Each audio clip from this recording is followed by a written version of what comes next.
welcome back to the channel. Bronny James to the NBA. If you haven't already, please hit the like and subscribe down below. Be greatly appreciated. So let's get right to it. Bronny James in the recent mock drafts has been left out for this year's coming up draft and moved to 2025 draft. There's been a kind of an uproar about it, but honestly, I don't really see what the big deal about it is. I mean, he missed 4 months of this offseason after his cardiac arrest, so he didn't have a full offseason to get ready for his first year at UCLA. He's missed the first 8 games. His numbers aren't that great.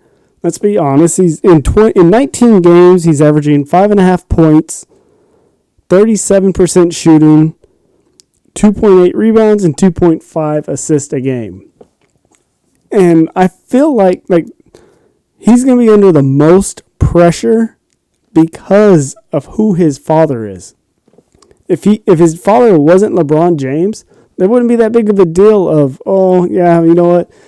He's just not good enough to be a one and done. He's going to have to stay longer. I don't see what the big deal about staying longer than 1 year in college to get ready.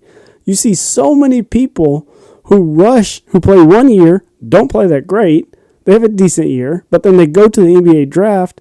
Instead of staying longer to polish off their game for the NBA, to get ready for the NBA, instead they go straight to the NBA, not polished at all, and they flame out in 3 to 4 years because they're sitting there on the bench because they're not getting any better.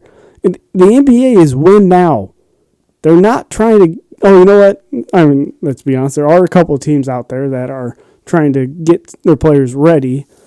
But for the most part, teams are trying to win now. It's a win now league. It's not a win 5 years from now league.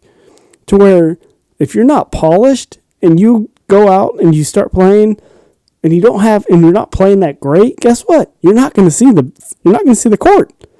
You just won't see the court.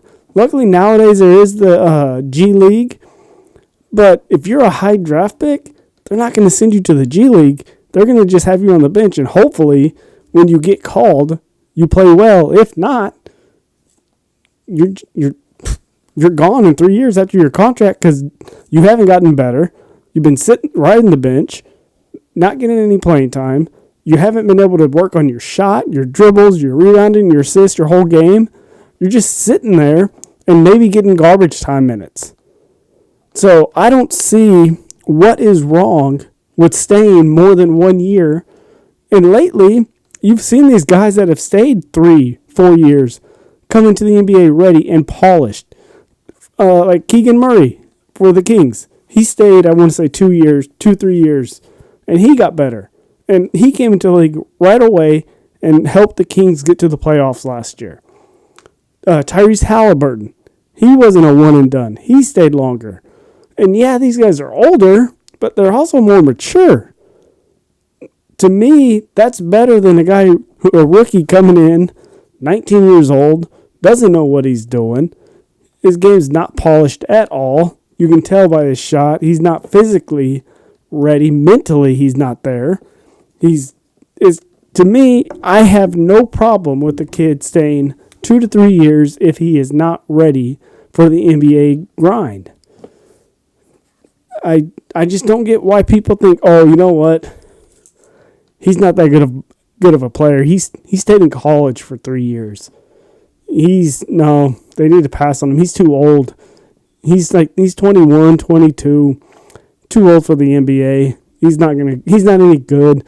He wasn't good enough for a one and done. They need to pass him. No, just can't have it. I don't get that logic. If he's staying longer, to me, that's better because, okay, you know what? He worked on his game. He's probably bigger, too, because he's older, so he's more physically ready for NBA punishment. But, hey, that's just me.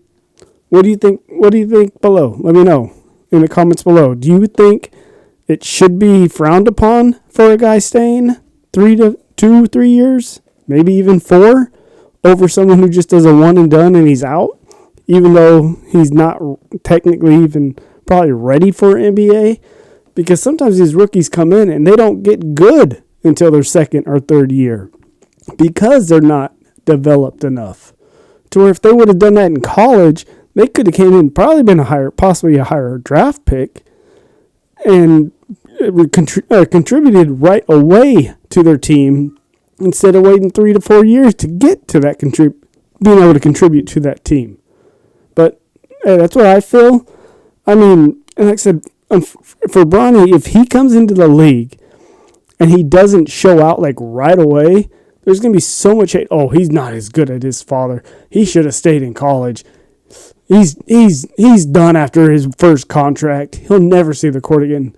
So in a way, I feel bad for him because he has to come out right away and prove that he's an NBA player. And no matter what, there's going to be a comparison to who his father is. And that just sucks because if he had a different name, there wouldn't be all this weight on his shoulders to be. Basically, people are going to compare him to LeBron.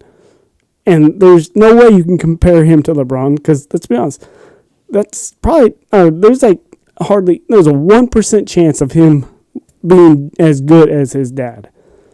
And I feel bad because, like I said, there's going to be so much pressure on him to live up to those expectations, and there's no way he's going to be that good. He'll probably be a serviceable role player, which there's nothing wrong with that.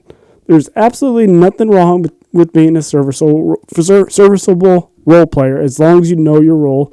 Don't try to do too much. Let me know what you think below. Should he stay 1 more year? Should he stay 2 more years?